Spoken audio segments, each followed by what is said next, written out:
नमस्ते दोस्तों, आपका हैंड टू नॉलेज सेशन 2.0 में स्वागत है। मुझे उम्मीद है कि हमारा जो पहला सेशन हैंड टूल सेशन 1.0 आपके लिए हेल्पफुल रहा होगा, जिससे आपको कुछ नॉलेज जो है वो हैंड टूल के रिगार्डिंग जरूर मिला होगा। सो कुछ देर हम वेट कर लेते हैं कुछ लोग को ज्वाइन करने के लिए। उसके बाद हम जो अपना सेशन है जो आज का उसको शुरू करेंगे।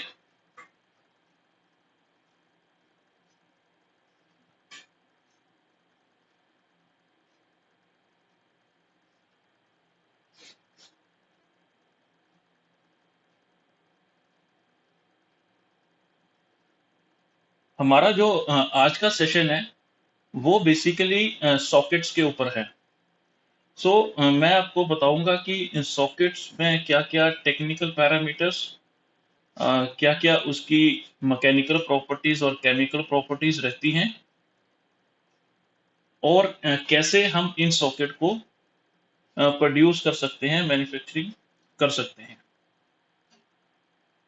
सबसे पहले मेरे पास कुछ सॉकेट्स हैं। जैसे मैंने आपको बताया कि सॉकेट कई टाइप्स की मार्केट में अवेलेबल रहती हैं।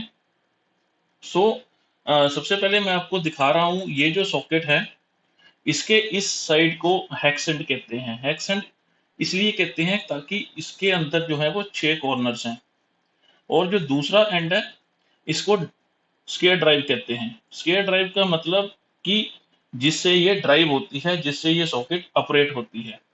तो आप देखेंगे कि इसकी जो स्केयर ड्राइव है वो काफी छोटे साइज में है। ये 1/4 इंच स्केयर ड्राइव की सॉकेट है। अब मैं बात करूं तो ये जो मेरे पास दूसरी सॉकेट है ये भी एक्स टाइप में है, पर इसका जो स्केयर ड्राइव है वो 1/2, जो 12 mm half inch square drive जिसको बोलते हैं, वो ये है। सो सॉकेट्स जो है वो अलग अलग स्केयर ड्राइव्स में मार्केट में आती हैं, और इसके जो साइजेस हैं वो काफी डिफरेंट साइज हैं। आप देखेंगे कि ये 4 mm से लेके 70 mm तक जो है वो मार्केट में अवेलेबल रहती है। अब स्केयर ड्राइव अलग अलग हैं तो इसके जो यूजेस हैं वो भी अलग अलग ही रहेंगे। आप देखेंगे कि इस स्केयर ड्राइव को यूज करने के लिए ये जो रैचेट है, रैचेट ये भी 1/4 इंच स्केयर ड्राइव का है। सो आप देखेंगे कि इसको हम इसमें फिट कर सकते हैं इजिली। अगर सॉकेट जो है वो 1/4 इंच स्केयर ड्राइव की है तो इसके जो रैचेट है वो भी उसी साइज के होंगे। आप देखिए कि ये जो अब मैंने बताया कि हाफ इंच के ड्राइव है, तो इसका रैचेट जो है हाफ इंच के ड्राइव का ही होगा। इसमें 1/4 इंच के ड्राइव जो है वो यूज नहीं हो सकता। अब मैं बात करूं कि सॉकेट, जैसे कि मैंने बताया कि सॉकेट को रैचेट से ऑपरेट करते हैं, सॉकेट को हम एल हैंडल से भी ऑपरेट करते हैं। जैसे ये एल हैंडल है, एल हैंडल में हम सॉकेट को लगा के इसको यूज करते हैं। दूसरा, हम सॉकेट्स जो है वो टी स्लाइडर से भी यूज करते हैं। ये टी स्लाइडर है, जैसी एडजस्टमेंट होगी हम उसके अकॉर्डिंग इसको कहीं भी यूज कर सकते हैं। ये डिफरेंट डिफरेंट वर्किंग कंडीशंस पे या डिफरेंट डिफरेंट इन्वायरमेंट्स पे ये सॉकेट्स जो है वो यूज होती हैं। अब ये सॉकेट बनती कैसे हैं? बेसिकली सॉकेट बनाने की दो प्रोसेसेस हैं, एक तो कोल्ड फॉर्जिंग है और दूसरा जो है वो हॉट फॉर्जिंग है। जैसे कि आजकल आपको पता है कि हॉट फॉर्जिंग में जो इलेक्ट्रिकल कंजम्पशन है बहुत ज़्यादा है। पंजाब में आपको वैसे भी मालूम है कि आजकल इलेक्ट्रिसिटी पे कितना बवाल है। सो मेरी जो रिकमेंडेशन है या जो मेरी सोच है कि कोल्ड फॉर्जिंग जो है वो ऑलवेज जो है वो सॉकेट्स जो है वो कोल्ड फॉर्जिंग में बननी चाहिए। अब कोल्ड फॉर्जिंग में सॉकेट बनाने के क्या बेनिफिट हैं? कोल्ड फॉर्जिंग में सॉकेट बनाने के बेनिफिट है कि इसमें हाई एक्यूरेसी अचीव होती है। जो कोल्ड फोर्ज सॉकेट है उसकी हाई जो स्ट्रेंथ रहती है, उसको जो ऑपरेटिंग है या उसकी जो वर्कमैनशिप है वो काफी अच्छी है। अब कोल्ड फॉर्जिंग को करने के लिए आपको क्या क्या मशीनरीज चाहिए? तो इसको एक मशीन पे ये सारी कोल्ड फोर्जिंग सॉकेट्स जो है वो नहीं प्रोड्यूस होती हैं, इनके लिए अलग अलग मशीनरीज हमें चाहिए होती हैं। तो अगर मैं बात करूं तो जो 8 mm से 16 mm की जो सॉकेट है उसको हम एक मशीन पे प्रोड्यूस कर सकते हैं। उसमें जो वायर डाया रहता है वो 21 mm के आसपास रहता है, 8 mm से लेके 16 mm तक की सॉकेट को प्रोड्यूस करने के लिए।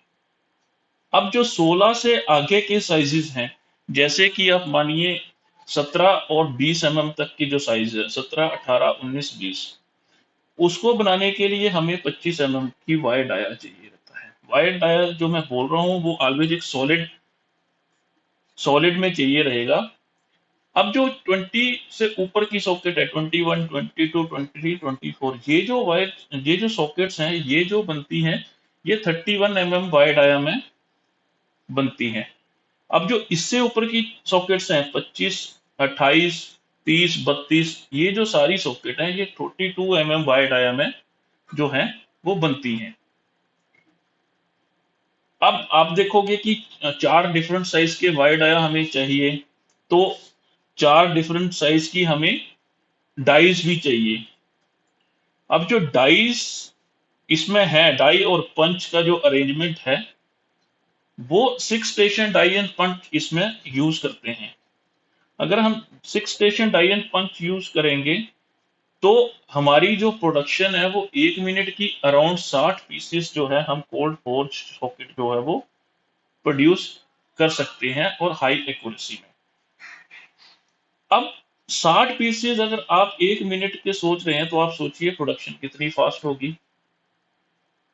और कोल्ड फोर्जिंग ऑलवेज जो है वो एक रूम टेम्परेचर पे होती है। इसमें सबसे ज्यादा प्रॉब्लम क्या है कि जो कोल्ड फोर्जिंग की जो इनिशियल कॉस्ट है डाई एंड पंचेस की या इस प्लांट की स्टेब्लिशमेंट की, वो काफी ज्यादा है। क्योंकि ये जो पंचेस हैं, इसकी जो ब्रेकेज है या मेंटेनेंस है, अनस्किल्ड लेबर आप इस पे बिल्कुल यूज नहीं कर सकते, स्किल्ड लेबर की इसमें चाहिए। अब जो मैं 6 स्टेशन डाई एंड पंचेस की बात कर रहा हूँ, वो मेंटेन कैसे होते हैं। देखिए, एक जो राउंड कॉइल रहती है वायर की, वो स्ट्रेटनर में जाती है। स्ट्रेटनर क्या करता है कि जो राउंड वायर है उसको स्ट्रेट करता है। स्ट्रेट होने के बाद जो वायर है वो अंदर मशीन के जाती है, जो कि शेयरिंग फोर्स से इसकी जो एक कट ऑफ है वो वहां से कटती है।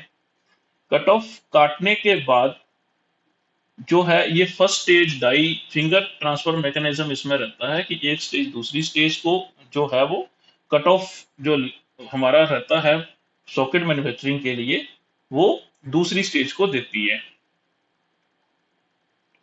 अब जो फर्स्ट स्टेज है वो इसको क्या करते हैं, जब हम इसको शेयरिंग फेज से कट करते हैं तो हल्की जी जो साइड्स जो है वो उसकी टेपर रहती है। तो टेपर रहने के बाद जो फर्स्ट स्टेज है वो उसकी साइड्स को स्ट्रेट करती हैं विद द हेल्प ऑफ पंच। फिर सेकंड स्टेज पे हल्की सी टेम्परिंग होती है दोनों साइड्स को। फिर थर्ड स्टेज पे हल्की सी डिम्पलिंग होती है। फिर फोर्थ स्टेज पे आप देखेंगे कि ये वाला हेक्स लगेगा।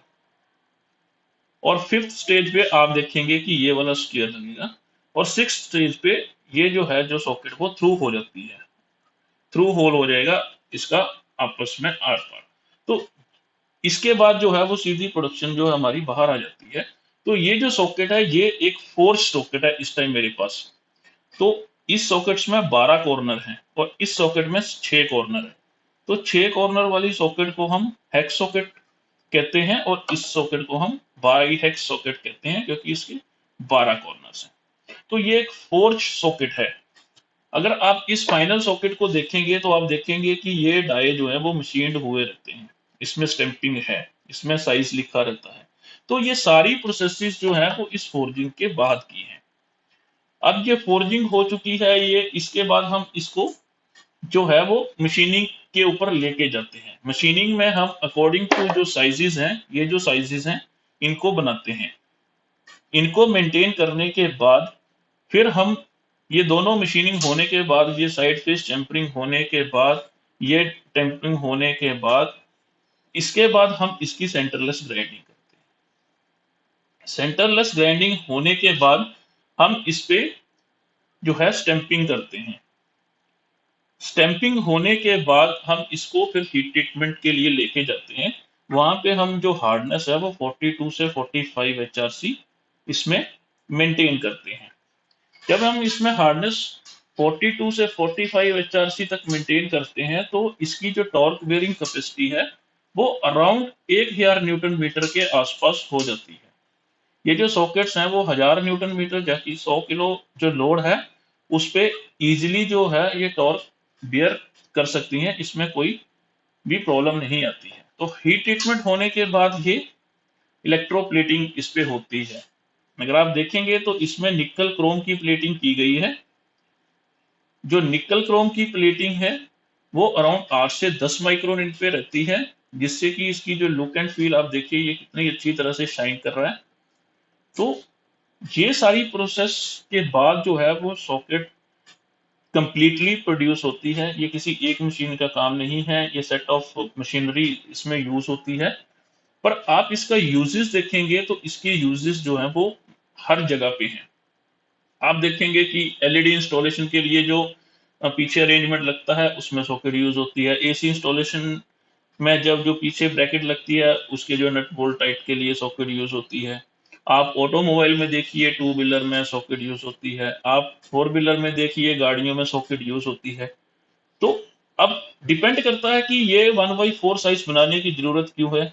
ये ये जो है हाफ इंच के ड्राइव बनाने की क्यों जरूरत है। ये जो मेरे पास अडेप्टर है आप देखेंगे ये 1 इंच स्क्वायर ड्राइव है। 1 इंच स्क्वायर ड्राइव इसमें नहीं यूज होता देखिए, क्योंकि ये 1 इंच स्क्वायर ड्राइव सॉकेट का जो अडेप्टर है। तो अलग अलग सॉकेट का हमें जरूरत क्या है अलग अलग साइजेस के लिए। आप देखेंगे कि सॉकेट का जो अरेंजमेंट है उसके आगे आप स्क्रू ड्राइवर बिट्स भी लगा सकते हैं और इसको एज ए स्क्रू ड्राइवर भी यूज कर सकते हैं। अब ये डिफरेंट डिफरेंट चीजों की हमें जरूरत क्या है और कहाँ कहाँ ये यूज होती है। तो जैसे जो सॉकेट है 4 से लेके 12 mm तक की जो सॉकेट है वो हमेशा जो है छोटी एप्लीकेशंस में यूज होती है। अगर फिर आप 8 से 16 तक देखिए तो मोस्टली जो टू व्हीलर हैं जैसे रॉयल एनफील्ड है, पल्सर है या बजाज है, उनकी जो फिक्सिंग अरेंजमेंट्स हैं, असेंबली अरेंजमेंट्स हैं, वहां पे जो है सॉकेट यूज हुई है। इससे बड़ी सॉकेट्स का यूज कहाँ होता है। अब आप आइए गाड़ियों में, फोर व्हीलर में, वहां पे ये सॉकेट्स यूज हुई हैं। उसकी जो टायर की असेंबली अरेंजमेंट है वहां पे ये सारी सॉकेट्स जो है मोस्टली जो है वो 15 mm, 16 mm, 17, 19, 20, 21 अकॉर्डिंग टू जो गाड़ी की टायर की साइज है उसमें ये सॉकेट्स जो है वो यूज हुई हैं। अब इससे बड़ी सॉकेट्स 30 साइज की सॉकेट, 35, 36, 42, 40, तो ये सारी सॉकेट्स जो है वो कमर्शियल जो व्हीकल हैं वहां पे ये सारी सॉकेट्स जो है वो यूज होती हैं। अब आप अगर हम रैचेट की बात करते हैं, रैचेट में जब हम इस सॉकेट को फिक्स करते हैं तो रैचेट जो है वो काउंटर क्लॉकवाइज और क्लॉकवाइज दोनों तरफ मूव करता है। तो आप इसको इस वे में भी चला सकते हैं और इसको अलग वे में भी चला सकते हैं। जितना हमारे पास स्पेस अवेलेबल है उस स्पेस में हम इसको जो है वो यूज कर सकते हैं। तो सॉकेट एक काफी बड़ा कंसेप्ट है। अब इसकी टोटल जो डायमेंशनिंग है, कहाँ से हम इसको कंट्रोल करेंगे, तो ये सारी जो चीजें हैं वो IS 6131 में ये सारी चीजें दी गई हैं। और सॉकेट जो मैन्युफैक्चरिंग जो स्टैंडर्ड है वो IS 7214 है। मैं ऑलवेज स्टैंडर्ड पे ज्यादा जोर देता हूं क्योंकि जो इंडियन स्टैंडर्ड की स्पेसिफिकेशन है वो इजीली अवेलेबल है। आप गूगल से डाउनलोड कर सकते हैं या BIS के ऑफिस से आप इसको परचेज कर सकते हैं। सो ऑलवेज स्टैंडर्ड की इंपॉर्टेंस है। कोई भी अपनी स्पेसिफिकेशन किसी भी दूसरे कस्टमर के साथ शेयर नहीं करता है। अगर आपको रेडीमेड स्पेसिफिकेशन चाहिए कि कौन सा प्रोडक्ट कैसे है, नया प्लांट सेटअप करना है, नई सॉकेट की मैन्युफैक्चरिंग करनी है, अब क्या बेस लें, डाया क्या रहेगा सॉकेट का, बेसिकली हम जो रूट फॉलो करते हैं हम किसी का भी सैंपल मार्केट से लेते हैं और उसको एज ए स्पेसिफिकेशन मान के हम उसको बनाना शुरू कर देते हैं। अगर उस पर्सन ने उसको बनाने के लिए गलती की है तो हमारी गलती अपने आप ही हो जाएगी। अगर वो गलत है तो हम अपने प्रोडक्ट की स्पेसिफिकेशन को अपने आप ही गलत मान लेंगे। पर मेरी एक ही सजेशन है कि ये सारी चीजें स्टैंडर्ड्स पब्लिश्ड हैं, इंडियन स्टैंडर्ड हैं, जापानीज स्टैंडर्ड हैं, अमेरिकन स्टैंडर्ड हैं। इन सभी स्टैंडर्ड्स को फॉलो करने के बाद ही जो है ये सारी जो चीजें हमें इनकॉर्पोरेट करनी चाहिए किसी भी मैन्युफैक्चरिंग प्लांट में। अब कोल्ड फोर्जिंग इंपॉर्टेंट क्यों है और हॉट फोर्जिंग से ज्यादा इसको वैल्यू आजकल क्यों मिल रही है? सबसे पहले आप देखिए कि हॉट फोर्जिंग में जो है वो जो आपका बिलेट है वो कहाँ तक हीट करना पड़ता है, रेड हॉट करना पड़ता है, उसके लिए उसके बाद उसको फोर्ज करना रहता है। तो आजकल वैसे ही इलेक्ट्रिसिटी की बहुत ज़्यादा शॉर्टेज है किसी भी स्टेट में, इंडिया की या अब्रॉड में। तो मोस्टली इसको जो प्रेफरेंस है वो कोल्ड फोर्जिंग को दिया जा रहा है, क्योंकि कोल्ड फोर्जिंग जो है एक रूम टेम्परेचर में फोर्ज होगी, आपको बिलेट को हार्ड करने की जरूरत नहीं है। हॉट फोर्जिंग में जो है वो हाई एक्यूरेसी अचीव नहीं होती। अगर आप इन कोल्ड फोर्ज सॉकेट की एजेस देखिए तो कितनी शार्प है, ये 10 से 12 माइक्रोन में भी इजीली जो है वो फोर्ज हो जाती है, इतनी एक्यूरेसी इसमें अचीव हो जाती है। अब हॉट फोर्जिंग में जो प्रोडक्शन है वो बहुत कम है। अब कोल्ड फोर्जिंग में जो प्रोडक्शन है वो बहुत ज्यादा है। 1 मिनट के मैंने आपको बोला कि 60 पीस आप इससे बना सकते हैं। तो ज्यादा डिफरेंस क्या है कि हॉट फोर्जिंग में मैन पावर भी बहुत ज्यादा लगती है, कोल्ड फोर्जिंग में एक ऑपरेटर जो है वो 2-3 मशीनें आसानी से चला सकता है सामने खड़ा होके। तो यही प्रेफरेंस ऑलवेज रहेगा कि हम जो है जो सॉकेट और नट या नट की जो फॉर्मिंग है वो कोल्ड फोर्जिंग से ही करें। इनिशियल कॉस्ट कोल्ड फोर्जिंग की ऑलवेज हाई रहती है, पर वंस एक बार ये इस्टेब्लिश हो गई तो ये पूरी लाइफ जो है फ्रूटफुल प्रोडक्ट है। एक दिन में अगर लेट अस सपोज अगर 1 मिनट के 60 पीसेस, 1 घंटे के 3600 पीसेस, फिर भी अगर हम 3000 की एवरेज लेके चलें तो एक दिन में 24 घंटे में आप 70,000 कोल्ड फोर्जिंग सॉकेट जो है वो प्रोड्यूस। अगर आपको कुछ चाहिए कि क्या मटेरियल की स्पेसिफिकेशन, मशीन स्पेसिफिकेशंस या कैसे भी अगर कोई रिक्वायरमेंट हो तो आप मेरे को यहाँ पे टेक्स्ट कर सकते हैं, जिससे कि हमें इजी होगा आपको कोल्ड फोर्जिंग के बारे में और कुछ बताने के लिए। अब मेरा नेक्स्ट आज का जो प्रोडक्ट मैं लेना चाहता हूँ वो है पाइप रेंच। देखिए पाइप रेंच आप सभी ने देखा होगा, सभी के घरों में ये पाइप रेंच होते हैं। फिर भी इस पे मैं कुछ बताना चाहता हूँ कि जो पाइप रेंच है वो ऑलवेज बना रहता है किसी भी राउंड पाइप को ग्रिप करने के लिए। आप इससे हेक्सागोनल बोल्ट या स्क्वायर पाइप को ग्रिप नहीं कर सकते, क्योंकि इसमें ऑलवेज स्लिपेज की प्रॉब्लम आती है। मार्केट में बहुत सारी प्रैक्टिस रहती है कि हमारे प्रोडक्ट में जो है वो स्लिपेज आ रही है, हमारे जो टीथ हैं वो काम नहीं कर रहे हैं। तो मैं आपको ये बताना चाहता हूँ कि जो पाइप रेंच है वो सिर्फ सॉफ्ट पाइप को ग्रिप करने के लिए बना रहता है, और इस जिसकी हार्डनेस 28 से 32 एचआरसी रहेगी वो उन्हीं पाइप को ग्रिप करेगा। अगर हार्डनेस इससे ज्यादा रहेगी किसी भी पाइप की तो ऑलवेज स्लिपेज की प्रॉब्लम आएगी ही आएगी, क्योंकि इसके जो टीथ हैं यहाँ पे जो हार्डनेस है अराउंड 55 एचआरसी से 60 एचआरसी रहती है, और बॉडी पे जो हार्डनेस है वो 42 से 45 एचआरसी ऑलवेज मेंटेन की जाती है। जो इसका जो मटेरियल है वो कार्बन स्टील रहता है। C50 मटेरियल ग्रेड इसमें मार्केट में सारे लोग जो हैं वो यूज करते हैं। ये जो पाइप रेंच है ये बहुत सारी साइजेस में मार्केट में अवेलेबल हैं। ये 6 इंच से लेके 48 इंच तक मार्केट में आते हैं। अब जो 6 इंच का पाइप रेंच है वो 3 mm की पाइप से लेके 12 mm तक की पाइप को आसानी से ग्रिप कर सकता है, और जो बड़ा साइज है 48 इंचेस वो जो है वो अराउंड 5 इंच से लेके 6 इंच तक की पाइप को, होलो पाइप जो है या सॉलिड पाइप जो है उसको ग्रिप कर सकता है। अब जो पाइप रेंच है ऑलवेज एक ही डायरेक्शन में काम करता है। वो ऑलवेज आप बॉटम की तरफ ही इसको फोर्स लगाएंगे तो ये अच्छी तरह से ऑपरेट हो सकता है।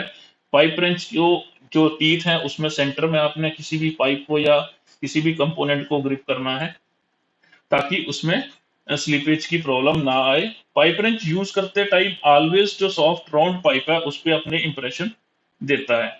अब दूसरी मार्केट में ये भी प्रॉब्लम आती है कि ये जो हमारा नट है वो आसानी से नहीं चलता है। तो मेरी एक सजेशन है इस पे कि आप ऑलवेज यूज करने से पहले या यूज करने के बाद इसको ऑयल जरूर दें, ताकि ये आसानी से स्मूथ हो सके और यूज हो सके। यूज करते टाइम कभी कभी आपने देखा होगा कि मिट्टी इन टीथ में फंस जाती है, लोग उसके बाद भी इसको यूज करते हैं। अगर इसके टीथ पूरी तरह मिट्टी से भरे हुए हैं तो ऑलवेज स्लीपेज आएगी। पहले इसको क्लीन करिए, उसके बाद इसको यूज करिए। सो पाइप रेंच जो है ऑलवेज राउंड पाइप को ग्रिप करने के काम आता है, और जिसकी हार्डनेस जो है वो 30 से 32 रहती है। अगर हम इसकी क्वालिटी की बात करें तो इसकी जो टोटल डायमेंशनिंग है, इसकी लेंथ कितनी होगी, इसकी विड्थ कितनी होगी, नट साइज कितना होगा, ग्रिपिंग कितनी करेगा, ये सारी जो है इंडियन स्टैंडर्ड में दी गई है। Indian standard IS 4003 part 1 for normal duty और 4003 पार्ट 2 फॉर हैवी ड्यूटी जो है वो मार्केट में अवेलेबल है। इसके कुछ मैकेनिकल टेस्ट भी हैं, जैसे कि केमिकल सभी में रहता है, हार्डनेस सभी में रहेगी, इसमें टॉर्क नहीं होता है। इसमें शॉक टेस्ट और स्टैटिक लोड टेस्ट ऑलवेज रहता है। सो शॉक टेस्ट और स्टैटिक शॉक लोड टेस्ट में क्या डिफरेंस है? जो स्टैटिक लोड टेस्ट है उसमें क्या रहता है, इसको ग्रिप करने के बाद यहाँ पे फोर्स अप्लाई करते हैं। डिफरेंट डिफरेंट चार्ट्स हैं। अगर मैं 350 की बात करूं तो अराउंड 600 न्यूटन मीटर हम यहाँ पे ग्रिप करके इस पे अप्लाई करते हैं, और हम देखते हैं कि ये जो हैंडल है इस लोड को विथस्टूड करता है या नहीं करता है।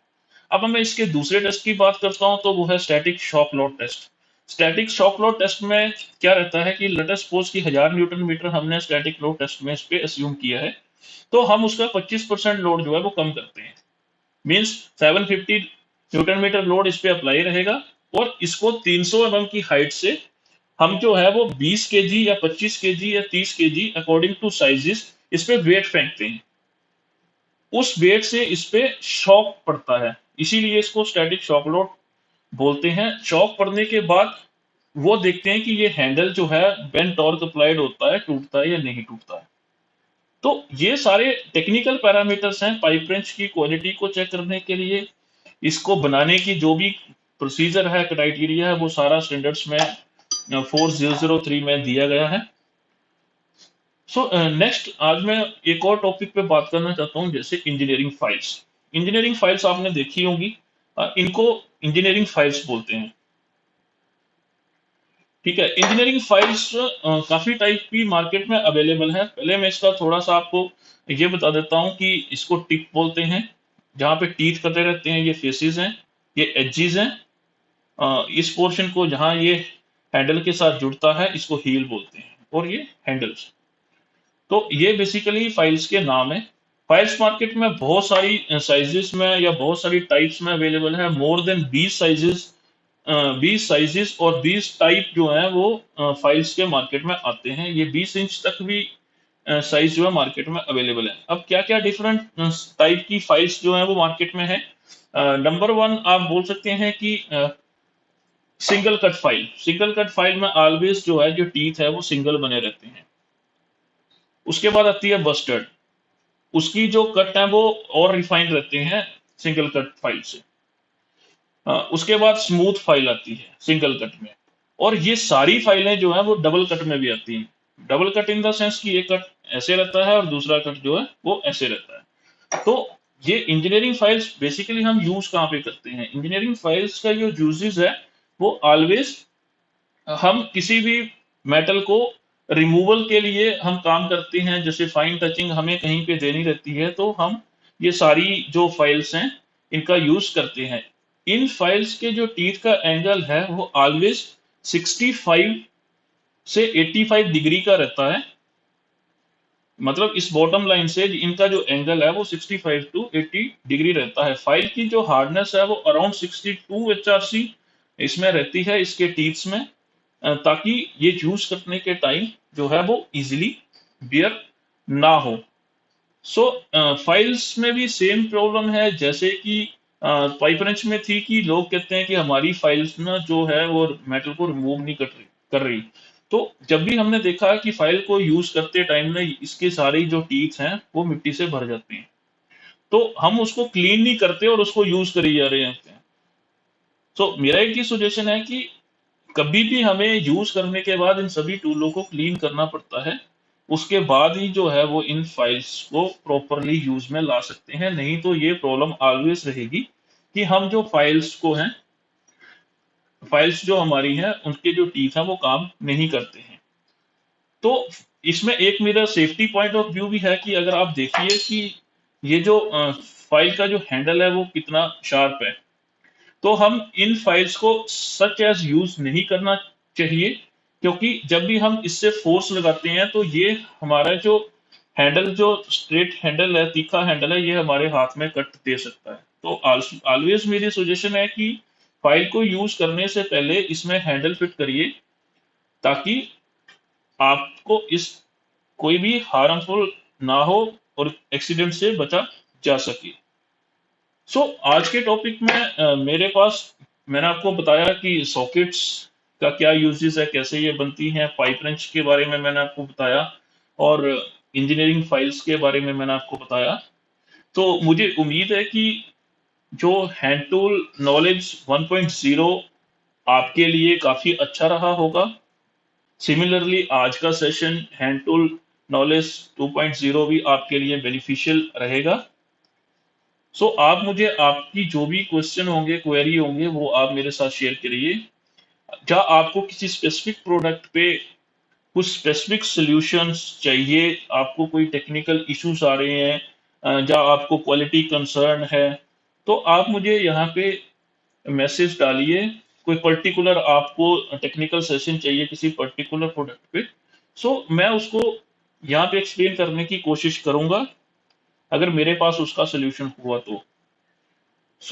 इसी के साथ मैं आप आज का सेशन अपना क्लोज करता हूँ। Thank you. जय हिंद, जय भारत।